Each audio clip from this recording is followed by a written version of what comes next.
Dạ, em xin chào anh chị phòng nhân sự. Em tên là Lê Thoại Ân, user là 93113.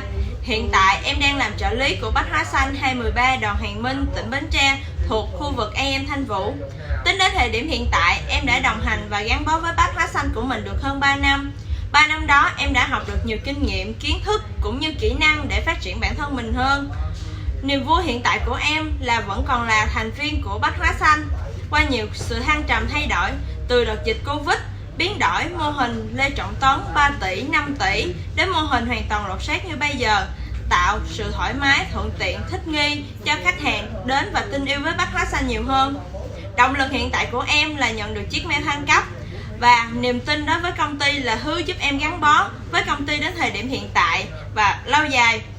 Với kinh nghiệm đã đạt được, em tự tin ứng tuyển vào vị trí quản lý siêu thị. Cùng với những kinh nghiệm đã đạt được và sự dẫn dắt của quản lý hiện tại đã giúp em ngày một trưởng thành hơn. Với vai trò là quản lý siêu thị, em sẽ đồng hành với nhân viên em với những tiêu chí như sau. 1. Khách hàng là trọng tâm. 2. Văn hóa phục vụ là hàng đầu, đem đến những sự hài lòng nhất cho khách hàng.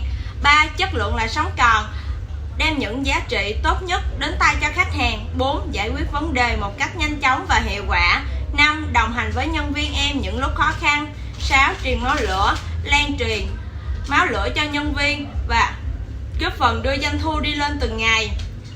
8. Làm đúng quy trình, quy định của công ty. 9. Luôn say dép và integrity. Những bước chuyển mình của Bách Hóa Xanh đến thời điểm hiện tại đã có lúc em chùn bước lại, nhưng không vì vậy em dừng chân ở vị trí là trợ lý. Em muốn phát triển bản thân mình hơn ở vị trí quản lý siêu thị. Em cảm ơn anh chị đã lắng nghe. Em hy vọng sẽ gặp được anh chị ở thời gian sớm nhất. Em cảm ơn.